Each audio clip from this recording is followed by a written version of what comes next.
afternoon. I'm Meysam Qadrdan from Cardiff University, and I would like to use the next 7-8 minutes to talk about some of the work that we did as part of UKERC, but also a relevant project that we did for National Grid related to decarbonization of heat.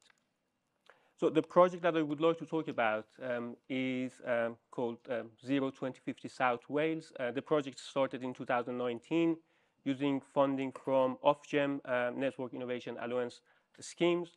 And the aim of the project was to explore what are the different pathways for achieving net zero in South Wales and how it can help utilities in the area to contribute to reaching this vision. The project, as I mentioned, was funded by Ofgem. The key stakeholder of the project were National Grid Electricity Transmission, National Grid Gas Transmission, which is National Gas now, Western Power Distribution, which is National Grid Distribution now, and Wales and West Utilities, with 6 partners. So the project actually focused on different sectors, including industry, building, transport, and so on in South Wales. Cardiff University and UKERC researchers focus on decarbonization of heat in buildings in the area. There were 2 key works that we carried out. The first one was estimating heat demand in buildings in the area from temporal and spatial point of view, looking at small areas within the South Wales and taking into account their unique characteristics, their local circumstances, limitation, opportunities, and so on. But also considering how the demand for heat is changing in time in terms of every half an hour, but also from 2018 toward 2050, depending on different kind of uptake for technologies. And the other part of the project focused on, again, taking into account local circumstances and characteristics of the housing stock and identify the plausible options for decarbonizing heat in terms of the role that different technologies can play. I jump directly to some of the output of the work without discussing the underlying assumptions and methodology. But what we tried to do was to divide each city into their LSOA, so lower layer super output areas. To put that in context, Cardiff has 204 LSOA, so smaller areas with different types of building in each area, possibly, and they have different performance in terms of efficiency of the buildings. And we try to first of all understand how the heat demand for these buildings look like.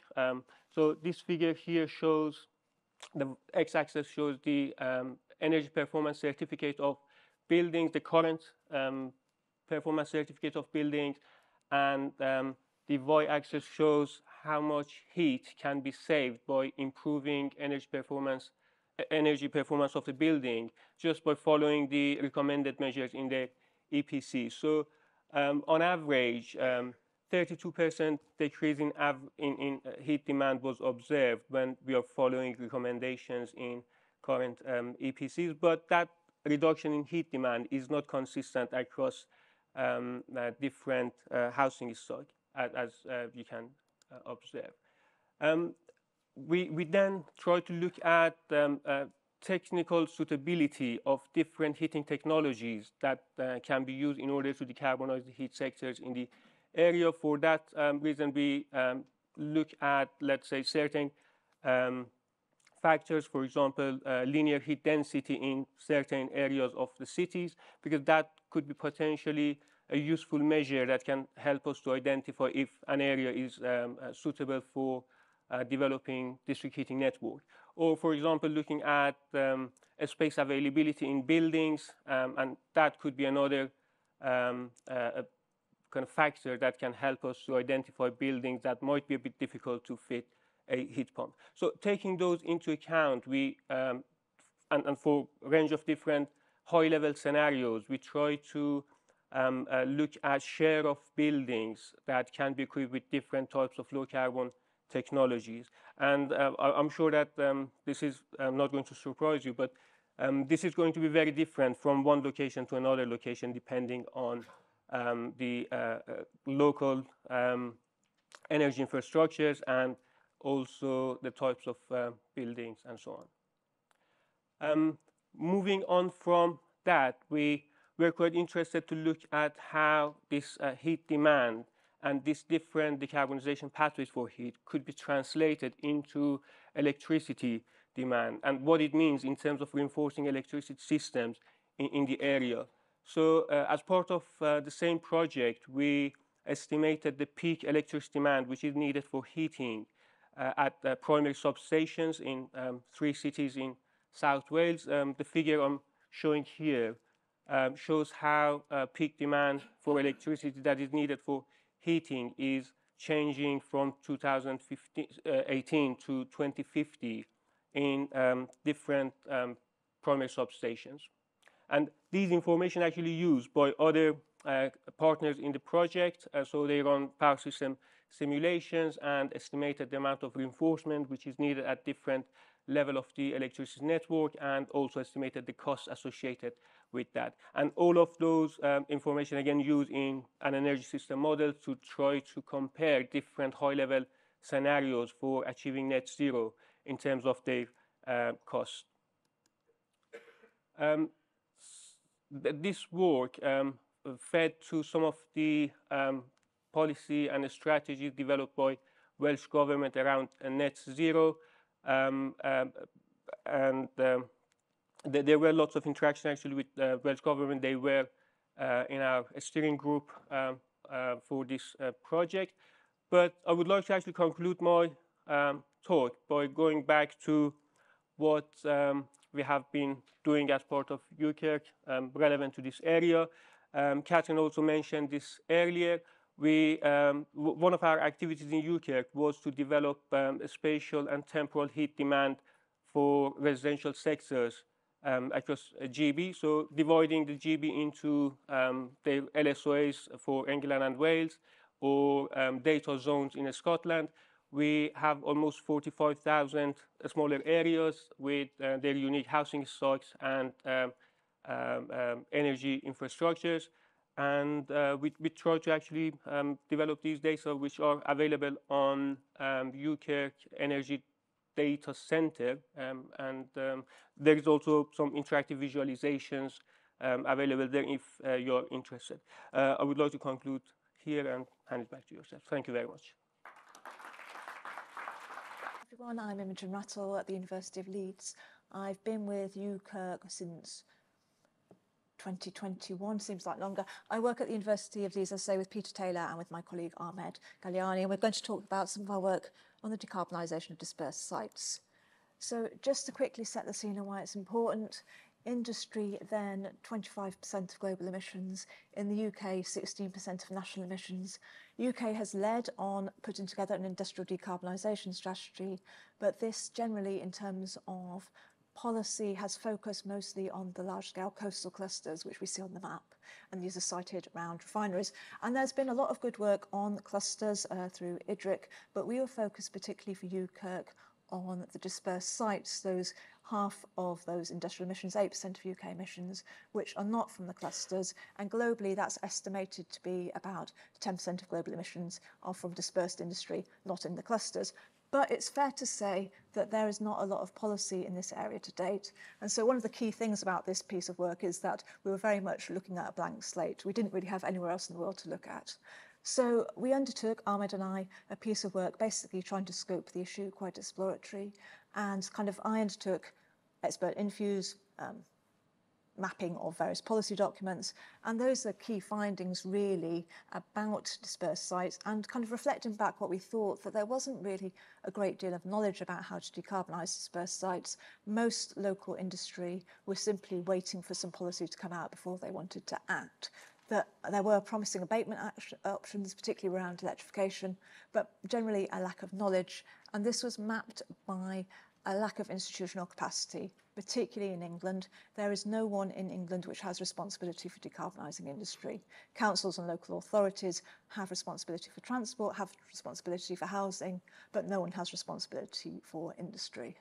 And so we mapped out some potential options for what could happen with dispersed sites. And we were talking with DESNZ throughout this process, and it has been, I think, useful, and they have been very open, simply because perhaps there isn't a lot of data published on this. And so we mapped out, Ahmed and I, some options around shared infrastructure, around considering a wider set of abatement options, particularly around electrification, around some ideas, particularly in the West Midlands, about zero carbon hubs and setting up local areas of infrastructure, and the need for more governance arrangements. And so what we've seen from this, and this is early days, and kind of policy impact can take decades to emerge, and we see that the UKERC at 20 kind of talking about what's happened. But certainly in this area, our impacts were around informing policymakers. We do now have a competition for dispersed sites, which is the Local Industrial Decarbonisation Plan, which launched in January, which is about funding 12 sites to develop local industrial decarbonisation plans, not necessarily infrastructures. And so when we spoke to policymakers, they acknowledged the kind of importance of place, and they say that, you know, what we did was help inform their thinking and structure their thinking. Now, I was asked to also include some thoughts about what we might do differently if we did it again. Of course, it's a fast-moving area, and you can never step into the same river twice. But certainly, I think in improvements, and what we found was the importance of what we did was also structuring the problem for policymakers, and to start to put some kind of structure around the different possibilities, the different options, so that we can start to dig into things like the different kind of dispersed sites and the different kinds of abatement options. And with that, I'll hand over to Ahmed, who will talk about his work. Hi everyone, my name is Ahmed Gailani, and I am a UKERC Research Fellow since March 2021. I've been on secondment to the Climate Change Committee, where I led the modelling for the industrial sector for the 7th carbon budget. So this was joint funded by IDRIC, 2 days a week, and by UKERC 2 days a week over roughly 9 months. So the CCC inherited a very complex model built in Excel, representing the entire manufacturing industry, plus fuel supply, plus waste processing, all in one Excel model, where you have the data and the solver in one Excel file with the many sheets. So they needed someone obviously to understand that model, because it takes 4 hours or 5 hours per one run in order to update it for the 7th carbon budget scenarios. So I've been updating the industrial sector assumptions, including putting the new up-to-date data in terms of the spatial sites, industrial sites, energy use, and technologies. So I developed also some of the modeling scenarios for the 7th carbon budget, but I can't talk about them because I am under NDA.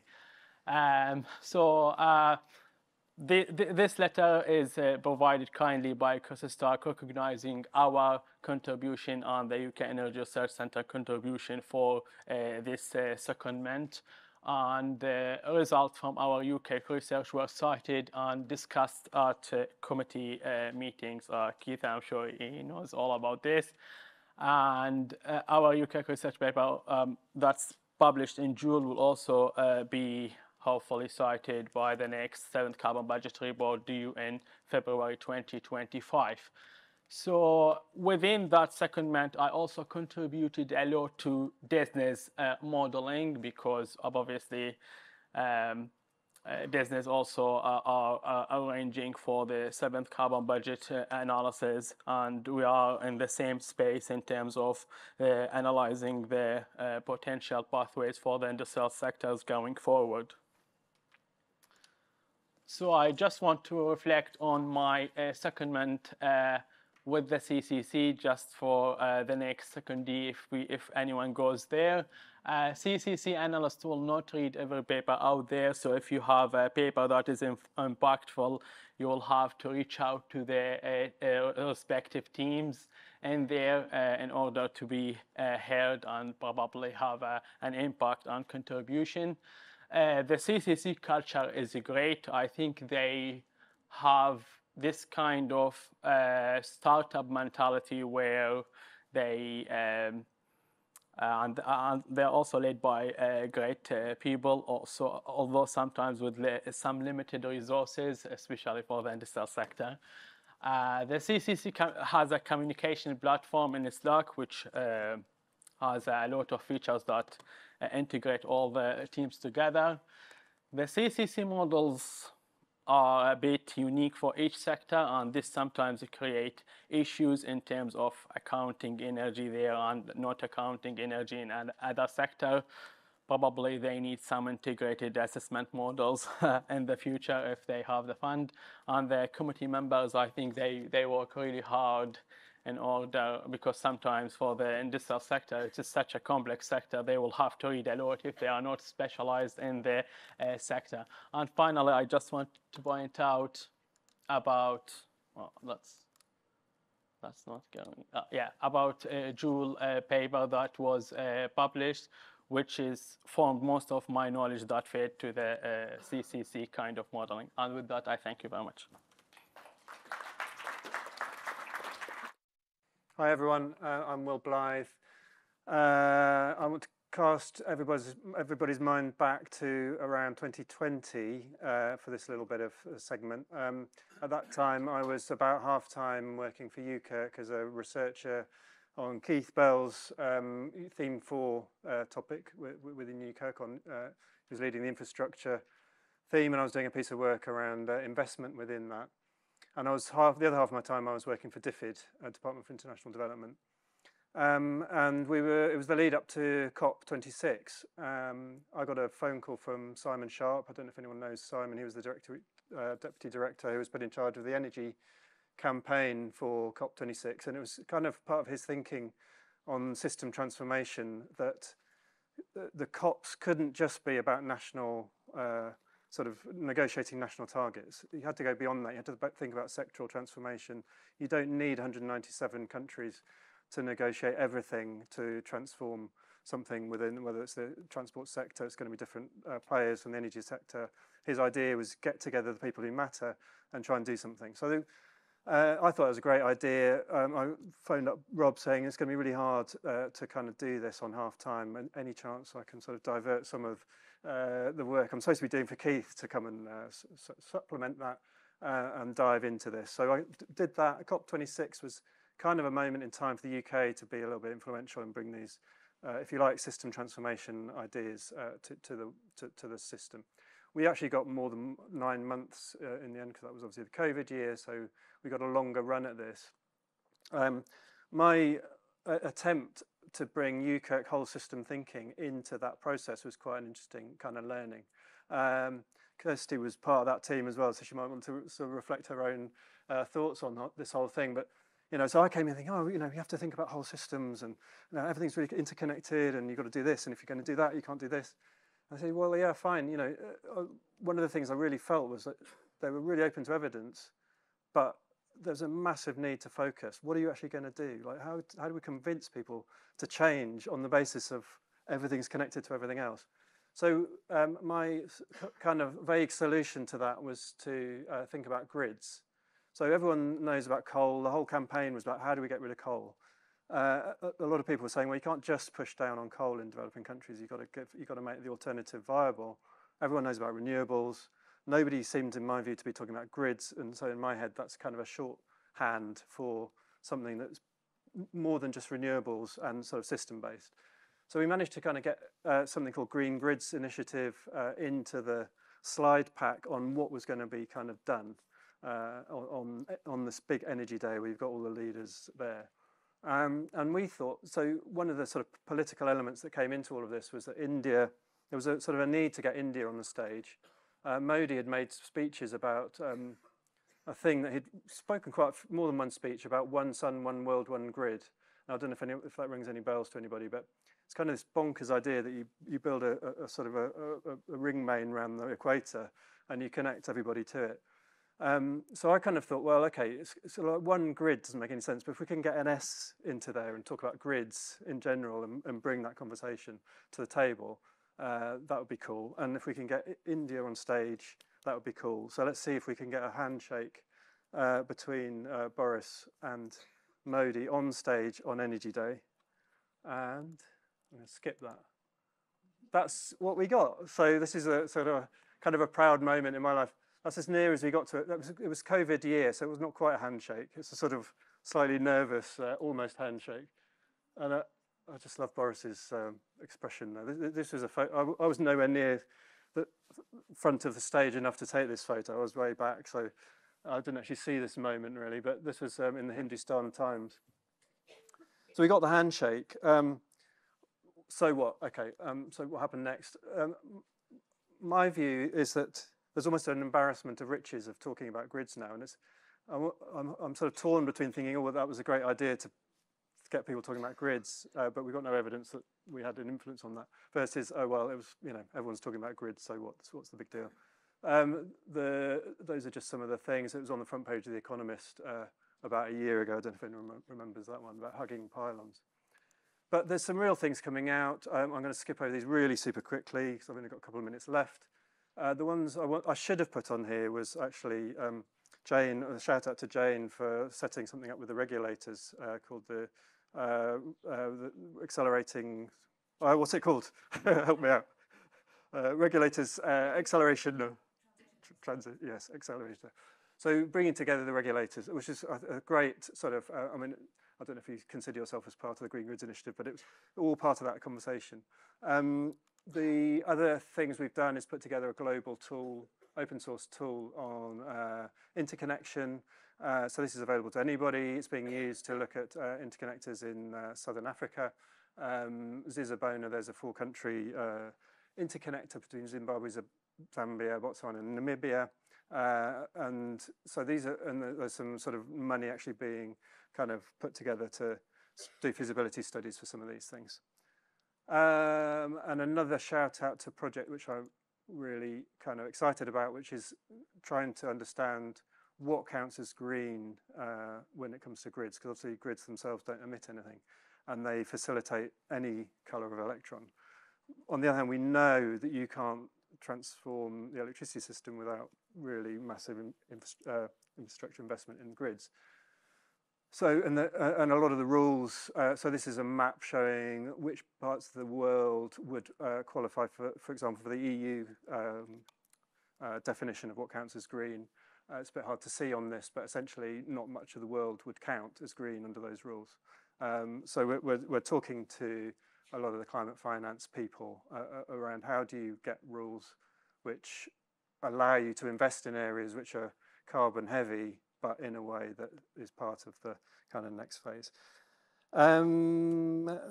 Quick look at my notes to see if so I think that's it. I think my lessons for all of this, a lot of these lessons were what lessons I learned personally rather than necessarily for UKERC. But navigating the ideas competition was a fascinating kind of process. I think Kirsty might agree, like sort of sitting, understanding how this thing comes about of a big international negotiation with that many partners and trying to see what actually gets traction and what doesn't. And it's not always the best ideas, but I think there is a, you know, as I said before, I think there is an appetite for evidence. I do think there's a channel for evidence-based decision making. There's also absolutely a need for kind of focus and grabbing attention and adapting what you do to sort of meet the needs of others and partners and the whole political dimension. Just on a very minor final note, I would say that COPs, you know, we got a year and 9 months for COP26, and it was a desperate scramble. And I just think, how does anybody ever do anything in 9 months? So I would say, final lesson, leave more time in between COPs. Okay, thanks everybody. Hello, and thanks, Will. I'll slowly recover from what I remember as trauma, but also the excitement of COP. I was going to start actually with a little anecdote. So I'm here representing the users. I think David and I, we're representing a particular type of users, and I think we might come back to that a little bit later, but certainly the users that UKERC has been focused on. So I was going to start with a little anecdote. So more than a decade ago, close to 15 years ago, I was head of industrial energy efficiency well, it became DEC. And I was kind of confronted with a sector, a very heterogeneous sector. There was a huge information asymmetry between what I was trying to do and them, who were all very interested in keeping all their data very secret. And I kind of got a little bit of a bit between my teeth about I wanted to do better than this, and so I do kind of revealing my nerdy side, revealing why I'm here, but don't repeat this, borrowing academic logons to try and find some data or even some people to talk to.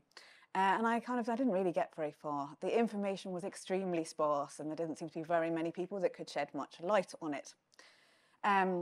I kind of roll forward a couple of years and I'm the new head of evidence, a kind of spanking new job, very excited about I'm going to do this properly now.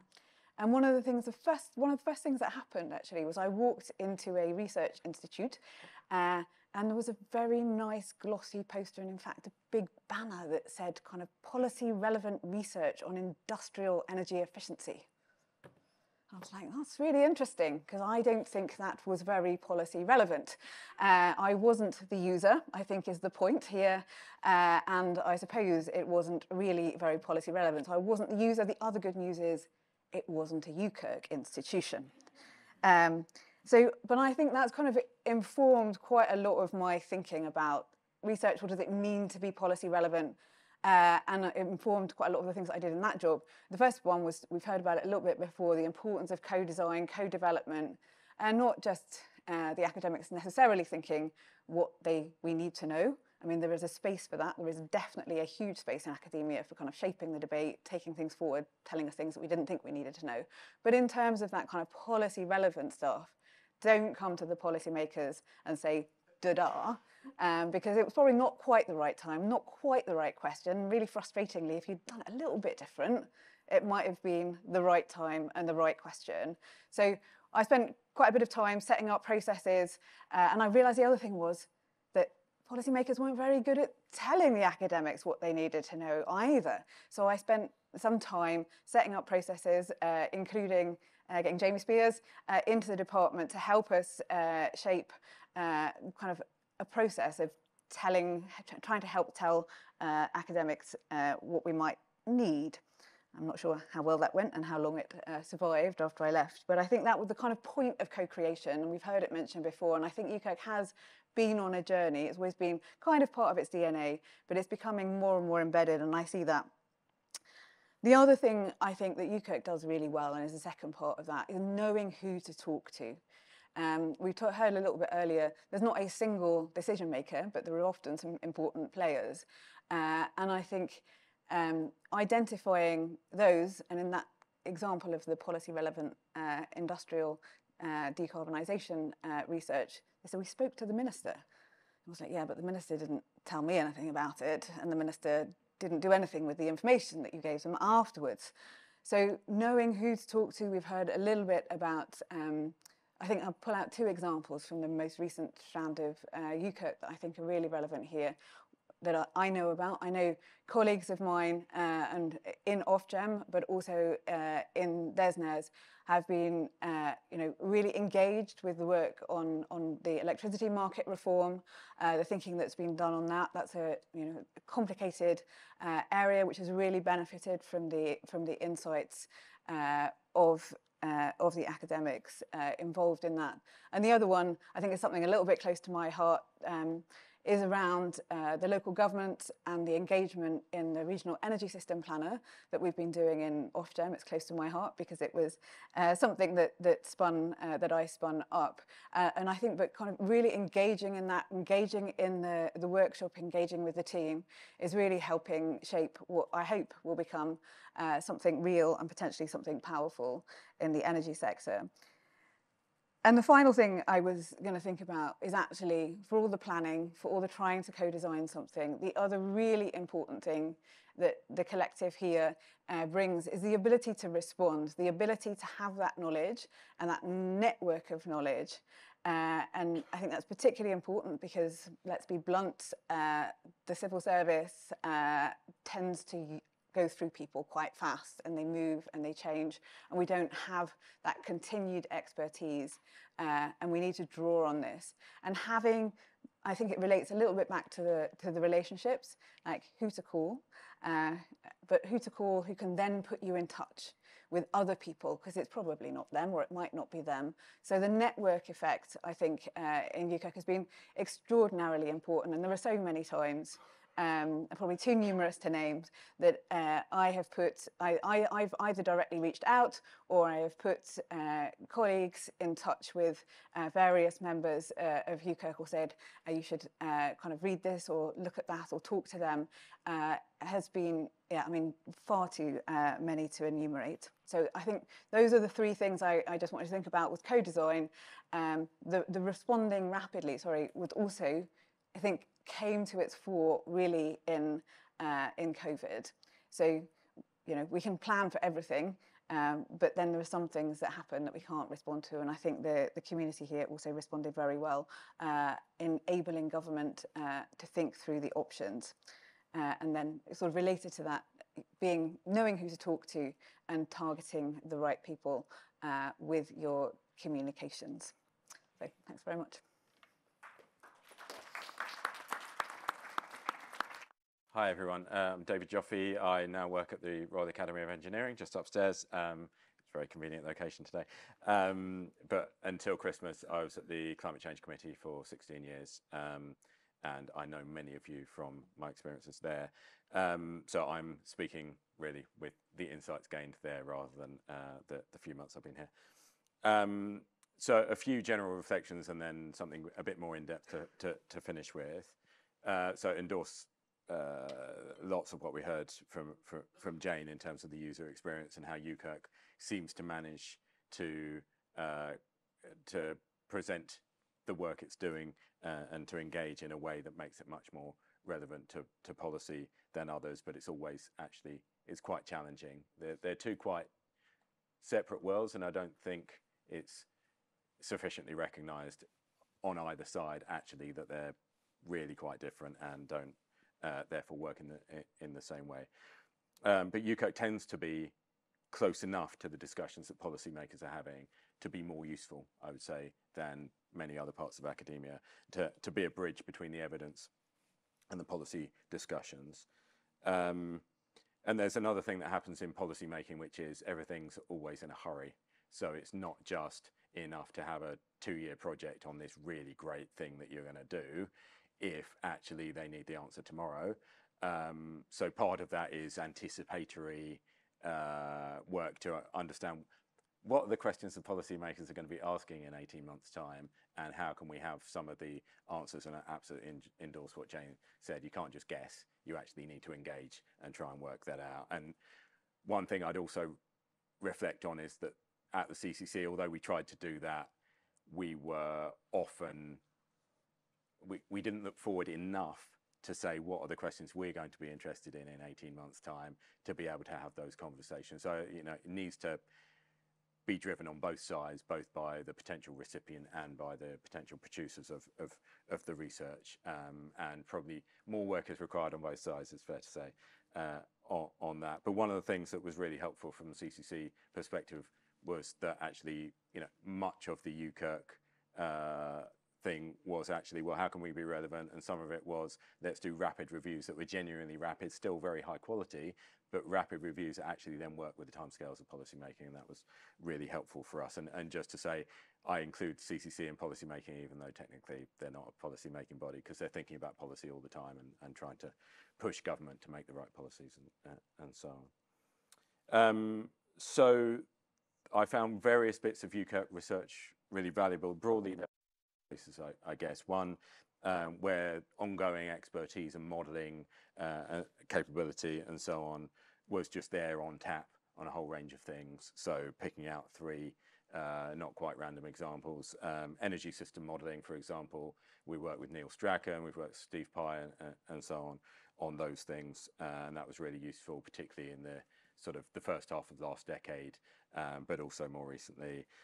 International gas markets, Mike Bradshaw and colleagues there, and industrial decarbonisation. We've heard from the Leeds team, and of course Ahmed was on secondment And all of that's been extremely helpful, and being able to rely on a community that has that expertise and that capability is obviously extremely helpful.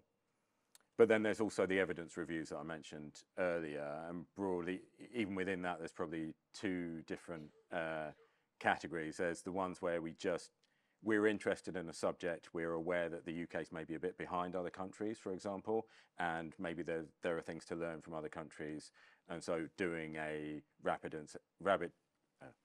evidence review of what's worked in other countries has been really useful. For example, in 2016, 2017, Rob's TPA team and Phil and colleagues did stuff on low carbon heating, and obviously the UK is behind many countries on low carbon heating and continues to be. So that's really useful, and particularly understanding international experience is something that the UK is probably particularly bad at because we're an island, and that comes with a certain mentality and so on. And then the final one I want to pick out and go into a bit more depth on is a kind of a slightly more collaborative approach of kind of not just co-creation as in someone's had an idea and then how do you push it forward, but actually helping to come up with the ideas as well. So the example is sort of, I think it was back end of 2014 maybe, I went to a UKERC thing trying to work out what the next TPA, Technology and Policy Assessment projects would be. And one idea that got kicked around, and I was involved in those discussions, was the idea that, you know, there were arguments being made by Dieter Helm and others that, well, let's not decarbonise too quickly, let's wait for the technologies to get better, and then we can decarbonise more cheaply later on. Whereas my instinct, and as it turned out, the evidence was the widgets, don't just magically appear, that actually the innovation process is a process that includes deployment, and you can't get to where you want to without the deployment bit. But also the timescales for deployment of something new all the way from the drawing board to the real world and having, let's say, a 5% market share are actually quite long. And therefore, if you're waiting for something that hasn't been invented yet, you're going to be waiting till after 2050, pretty much. And so the TPA function went away and did research on a number of energy technologies, but also non-energy technologies, and did find that, you know, the minimum lead time from drawing board to real world making a difference was at least 30 years, and in some cases significantly more. And the advantage of that was, I was able to, you know, that there was an intuition there, but that, you know, if the evidence didn't stand it up, then the evidence doesn't stand it up, and it's important not just to have an argument that doesn't have any evidence. The CCC and policy making in general needs to be evidence-based, but it's often quite difficult to get that evidence. So bringing the evidence into that process was really important. And of course, you know, if it hadn't been true, we wouldn't have made that argument. But then we were able to bring that argument into our work on the fifth carbon budget that was setting the emissions target in law for the period around 2030, and to say, actually, we do need the deployment, and we have to rely on technologies that we already know about, rather than waiting for something magic to turn up in 2040 or 2045. So that was really helpful, and I think gave us more confidence that our initial instinct anyway was actually a valid way to proceed, and was actually based on real evidence, rather than just, we want tighter climate targets because that's what we do. We set targets and we want them to be as ambitious as possible. So the value of evidence within that process was really valuable, but the value of UKERC was to be able to bring that evidence on a timescale that we needed it in a robust way. And so that was a really valuable interaction among many that the CCC had with UKERC. I will stop there. Thank you. Thank you to all the speakers. We've now got about 15 minutes if people have got questions. So let me know and wait for the microphone. Keith. Thanks very much. Keith Bell, University of Strathclyde and UKERC. So I was really nervous when Ahmed was giving his feedback on the CCC there. So especially the last bullet point about CCC members. Anyway, I'm very pleased that it was as palatable as it was, and you had a good experience there. But your comments about the model and the complexity of the model that you've been trying to use and that DESNEs are trying to use also reminded me of something that I've heard Jess Britton say a couple of times in relation to local energy system planning, and how very often local authorities bring in some consultants who do a whole load of very detailed modelling, and they've probably got some software they want to peddle as well, you know, their own in-house stuff, and they deliver a massive report with loads of stuff, and then they disappear. And all that knowledge and the model quite often disappear with them. And actually, I think it's fair to say, David, we've had this experience in the CCC as well. Seemed to be a very kind of similar experience actually with, you know, the model that you've been using, and then picking up one of the themes from a bit earlier about open source modeling or open access modeling. I suppose it's a slightly different thing.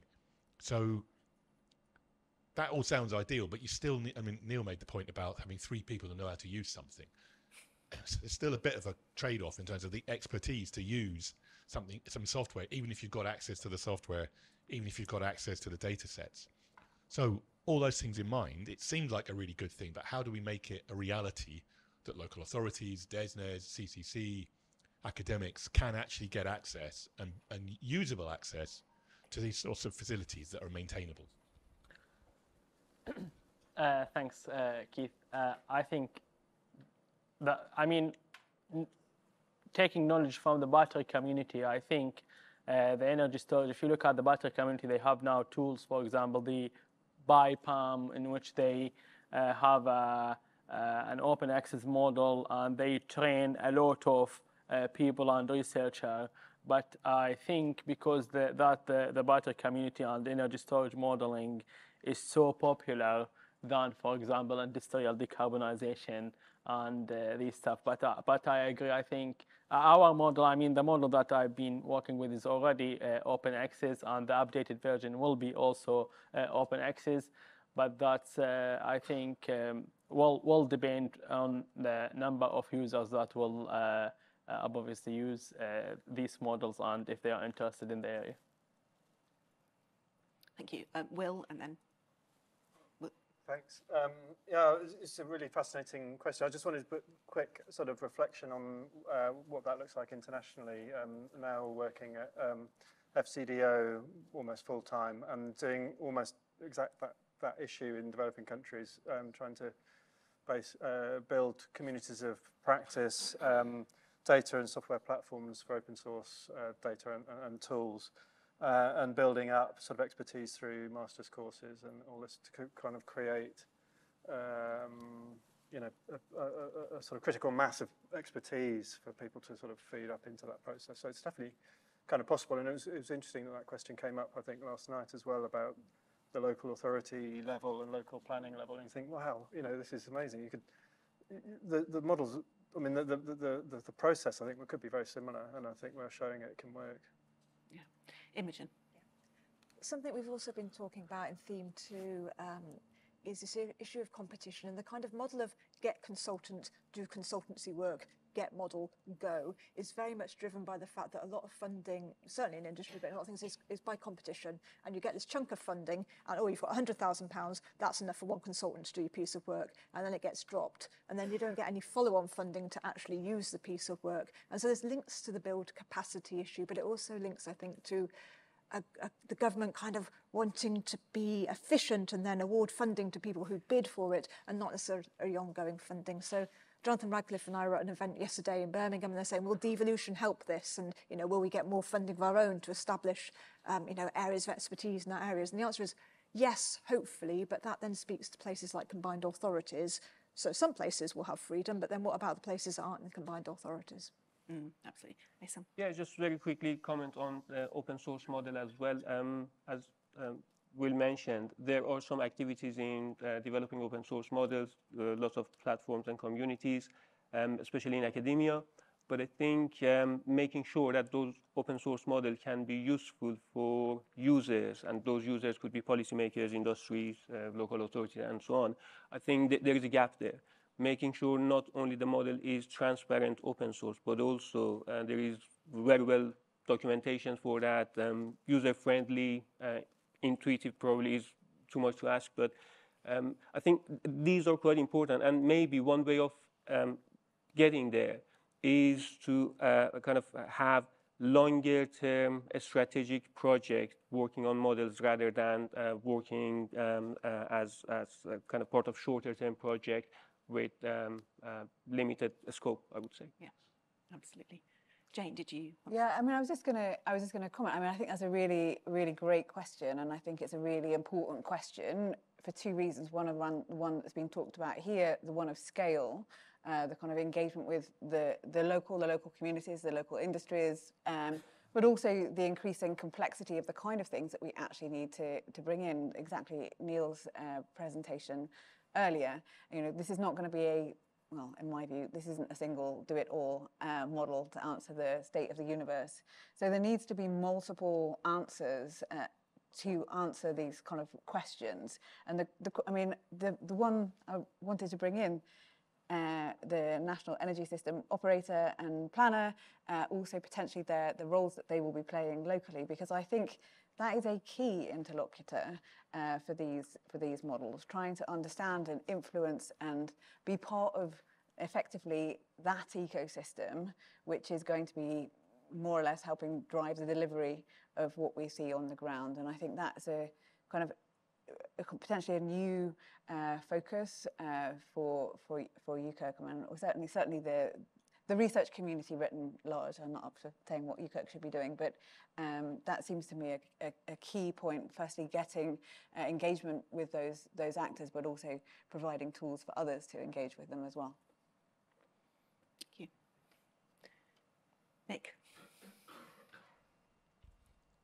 Thank you. Nick Vidgen, Cardiff University. And this is going to sound like a facetious question, but it has a serious core. So Ahmed said something terrible, which really alarmed me, which the CCC don't read all the academic literature. And we were going, oh my God, here in the, oh dear. But that then raised in my mind something that happened actually during COVID. I ended up on several science advisory groups around health, obviously, and behavior and communication.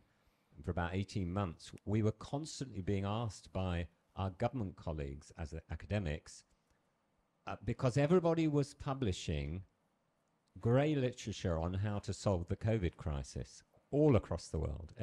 Anybody who'd done any health research was into it. I think even I saw Neil, how Mark Alwood helped with the COVID crisis. I'm sure I saw his paper. You know, it was like that, literally. And so but the serious question is, no, they don't want to read all our work. That's right.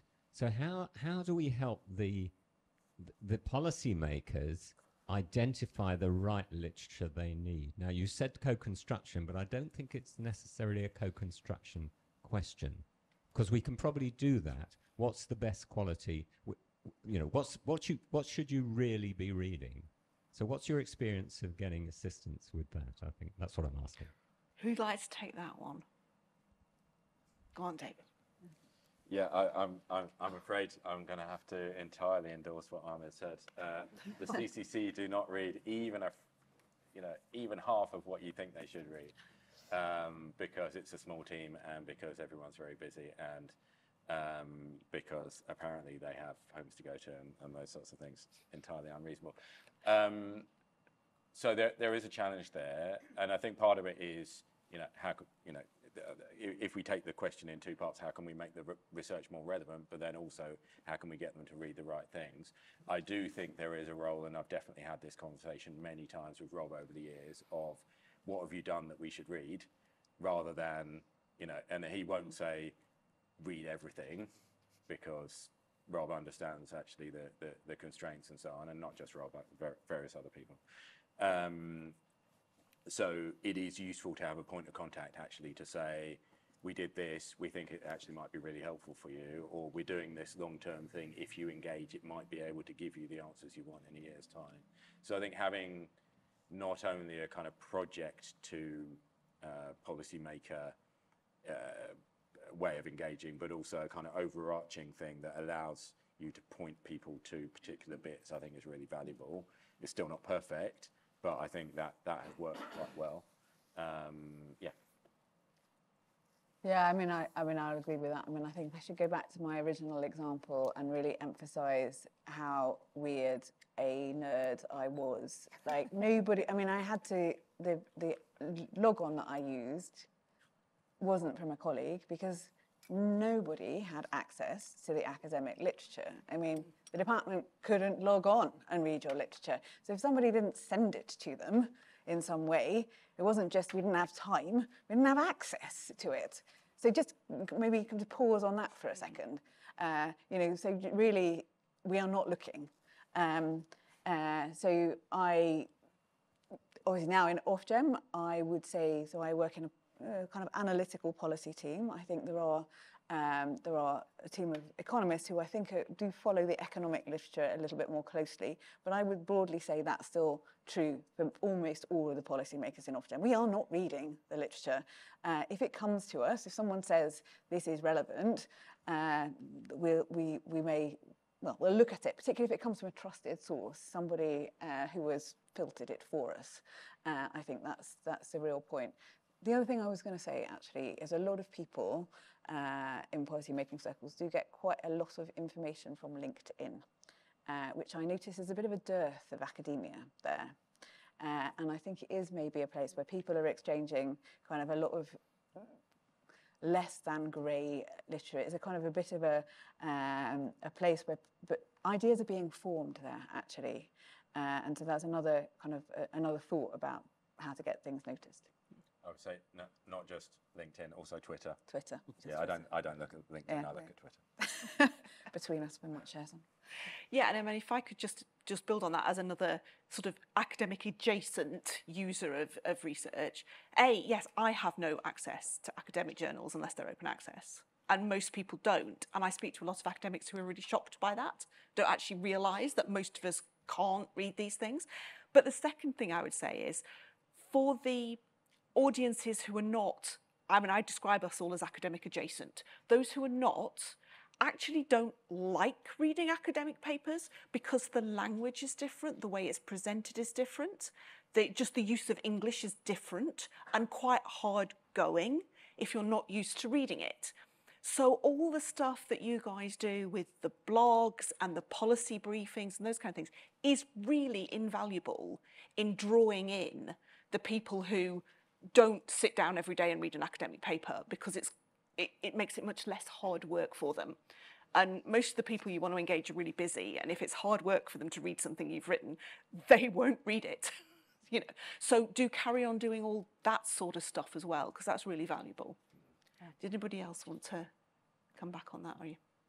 Yeah. I just would like to agree with the conversation, and I guess this is quite important to identify who the audience of a research are, and then think about the best way of communicating the output of the research with the right audiences. And I think as part of UKERC, at least we try to some extent have that in mind when we are carrying out some of our work. And one example of that, again, is the kind of publishing not only data, because having many long CSV files, that may not be very interesting for everyone, but also visualizing the data in a kind of in an interactive way, putting it somewhere, so that hopefully is going to kind of disseminate more widely. Yeah.